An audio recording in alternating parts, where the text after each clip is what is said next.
I can't even peel it off, it's stuck to the balloon. It won't come off. Hello everyone and welcome back to the 17th episode of the Blind Pinterest Challenge, the series where I recreate Pinterest craft projects with no instructions. I don't know why I do it. I actually just finished recording the last episode a couple of days ago and those awful memories are still with us. So I just hope today's episode goes far better. Okay, so jumping straight in, I think I'm going to try this one. And it could potentially look like a kid's craft project, but I just love all the colours. I think it looks really funky, and surprisingly, I think it looks quite sophisticated. I don't know whether that's just my taste level or not, but I quite enjoy it. And obviously in the last episode, I made all my pom-poms from scratch, but I can tell in this pin that they've used them pre-bought, pre-made, like shitty pom-poms. But I do think it looks really cool, and I think I was attracted to it because it's an A, and that's the start of my name. And I think it'll look nice in the studio, so I'm going to try that one. Okay, the next craft project I'm going to try is this. I'm not entirely sure what it is. It's kind of like a hanging flower mobile, and I do think it looks really cool. I don't think I'm going to make it on the same scale as they've made it, because I think that's going to take us a very long time to do. But I definitely need something hanging from the ceiling. I've got nothing hanging from the ceiling at the minute. How did I miss that? There's empty space up there, it needs filling. I'm also going to give this a go. It looks like a doily lampshade, and thinking about it at the moment, or how I'm going to make it, is I'm probably just going to get a big balloon, and I think I actually have a big balloon in the studio somewhere. I'm sure I do. I don't know why, but I do. And then I think it's just kind of paper mache some doilies to it. But I think it looks really nice. I think it looks quite elegant, quite antique, and quite sophisticated. Hopefully I can do just as well as they have. And I'm also going to be trying this crayon art piece. And it's something I've seen around on the internet and on Pinterest for years and years and years. And some of them look quite good, but others look really shitty. Like the colours all mix into one another and it just looks like mud. So I'm going to be interested to see if this actually works and whether it actually looks good. See what the reality is behind this. Okay, so they're the 4 craft projects that I'm going to be doing in today's episode. I don't think I'm going to have many troubles with them, but I do think a couple of them are going to be quite time consuming. Mainly the mobile and the pom-pom letter thing. Actually, probably is the doily lampshade. I think that'll be quite time consuming as well. But I think everything's going to work out quite nicely. I'm feeling very confident. I was feeling very confident in the last episode, to be fair, and it all went to shit. But anyway, I'll see you in a few weeks and we can start crafting. Okay, so I've just been watching back the first part of this video that I recorded a few weeks ago, and I was feeling very confident for some reason. And I shouldn't have. So I think I'm going to start off with just the biggest fail I've ever done. It just hasn't gone well. It hasn't gone well at all. And that one would be the doily lampshade. So like I said earlier on, that I thought I had a big balloon in the studio. And I did. I found a big balloon. So I decided to try and blow it up.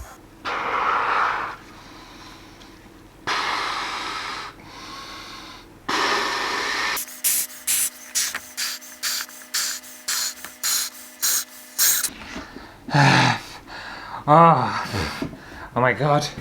Oh, I'm so lightheaded. Oh my god. I'm gonna pass out.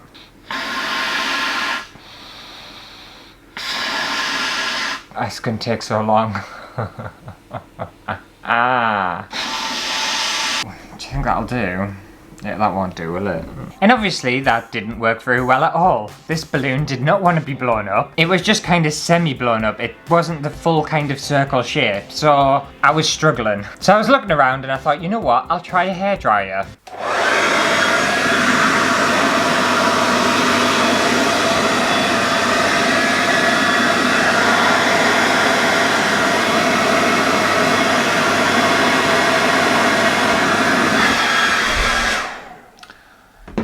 That didn't work either. Oh, it smells like hair. And obviously that didn't work out at all. So I was just stumped and I was trying to figure out what I could do to get this balloon fully inflated. And then I had the bright idea to use expandable foam, because that wouldn't be bad at all, would it?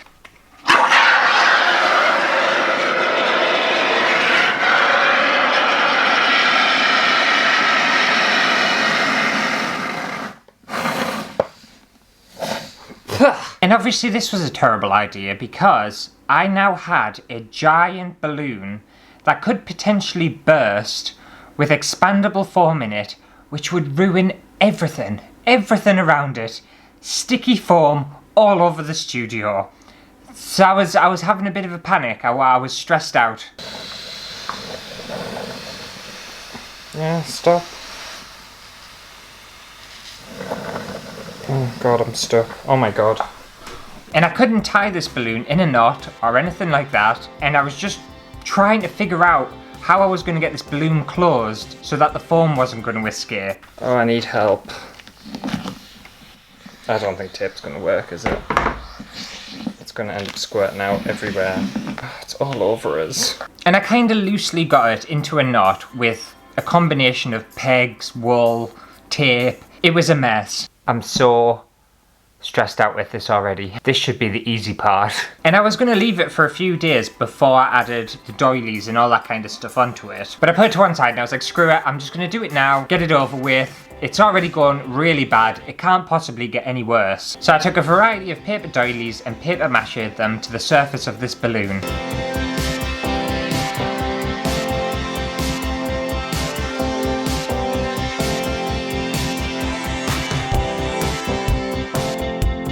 And then I let that dry. Now that brings us up to today, and it's been a few weeks since I've made whatever it was that was. And I'm going to show you what it looks like, because I don't really know what to do anymore. So this is it here, and you might be thinking, oh, and what are you worried about? It looks fine. Does it? Does it look fine? It doesn't look fine to me. It's split, it's caved in, and also, I don't know why I was thinking expanding foam was a good idea, because I can't pop the balloon. It's solid now, so I can't get it off. So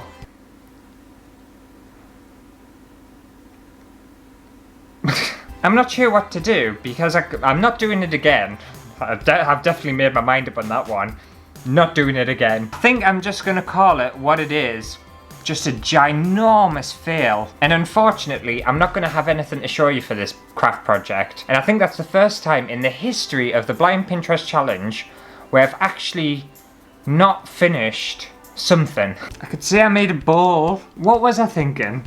Someone tell me, please. And I'm going to put it to one side because it's the precedent. But this is the expectation anyway, if you wanted to relive that. There is no reality. I'm not showing you it anymore. So I think we're just gonna move on. We're just gonna move on and forget about this. Ladies and gentlemen, if you will, look right here. So next up was the paper hanging mobile, and for this I just took an old piece of wood I found in the studio and cut it down into 4 smaller sections, and then I just drilled and screwed them together and created a very slapdash square. I then painted my wooden square in a white gloss paint, and once that was dry I cut a piece of wire mesh to size and then just stapled it on and trimmed any excess off.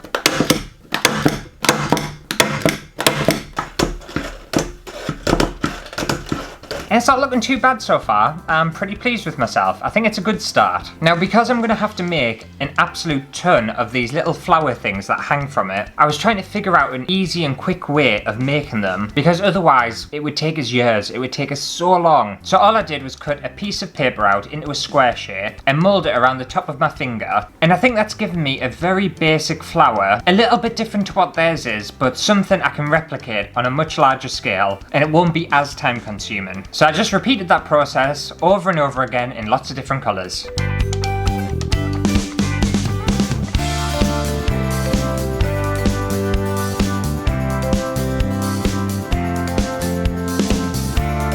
Now I had to figure out how I was going to get these flowers to hang from this piece of string without them all kind of collapsing down to the bottom. So I had a good think about it actually, it took us a while, but I decided to go for a piece of white string, used a needle on the top of it, and then at the very bottom I tied it into a big knot, and then just threaded my flowers through the string.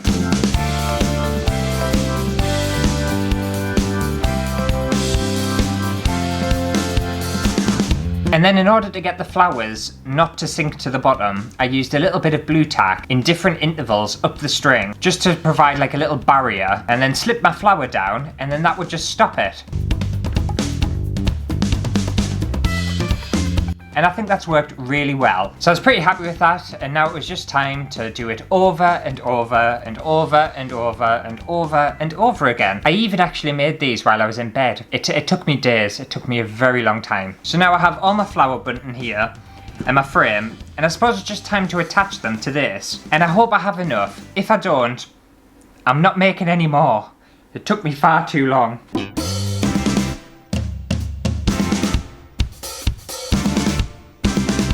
Yeah, so it's going to hang like that. I think this is going to look really good. I've just got to do all the rest now. This is going to take us quite a while. Great.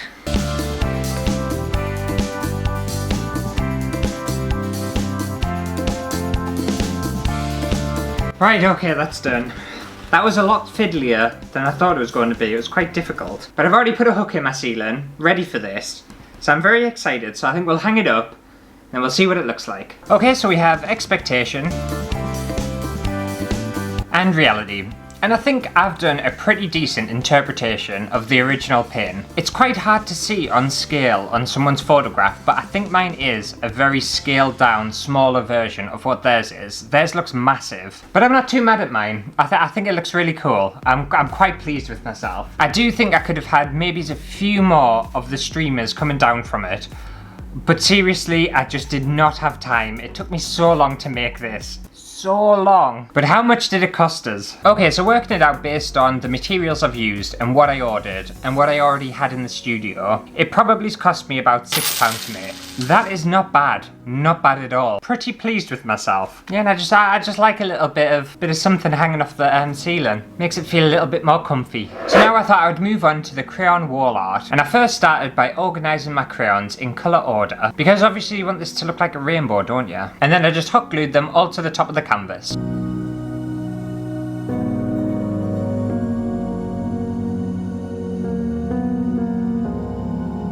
And I didn't burn myself once. Aren't you proud of us? So we've got this, and technically I should be able to blow dry the crayons and it just melt down. That's the theory behind it. That's what should happen. So let's see if it works.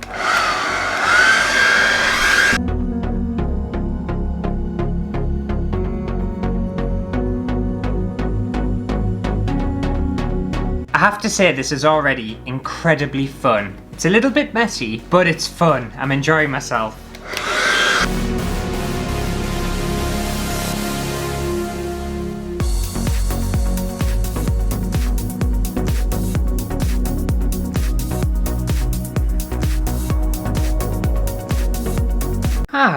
Well, I think I'm done with that one. I'm so hot now. I will say, this technique, it's really fun, but it is so hard to get the crayon to go where you want it to go. It has a mind of its own. Okay, so we have expectation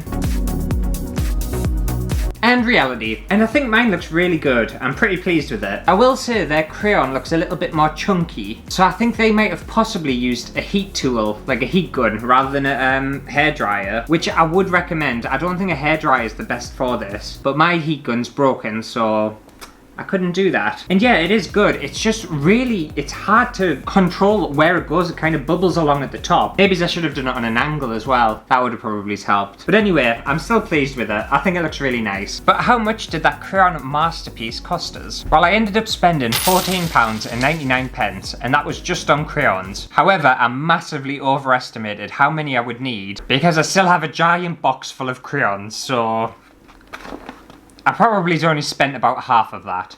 So that's not too bad, and I've got some spares. So moving on to the final craft project for today's episode, and I do have a little confession to make. I am cheating, because I bought this already made 3D letter A online, and just made out of cardboard, I think. I could have easily made this myself, but you know what? I couldn't be arsed, so I bought one instead. So this one is a very basic craft project and very easy to do. I just stick pom-poms onto this. And by the way, pom-poms are very expensive. Shockingly expensive. So I got a little collection here, and I even got some of the sparkly ones that they have, but I think mine's going to be a little bit more sparkly than theirs, because I am worried that I don't have enough. So hopefully I'm not going to have any gaps, and this is just going to look great.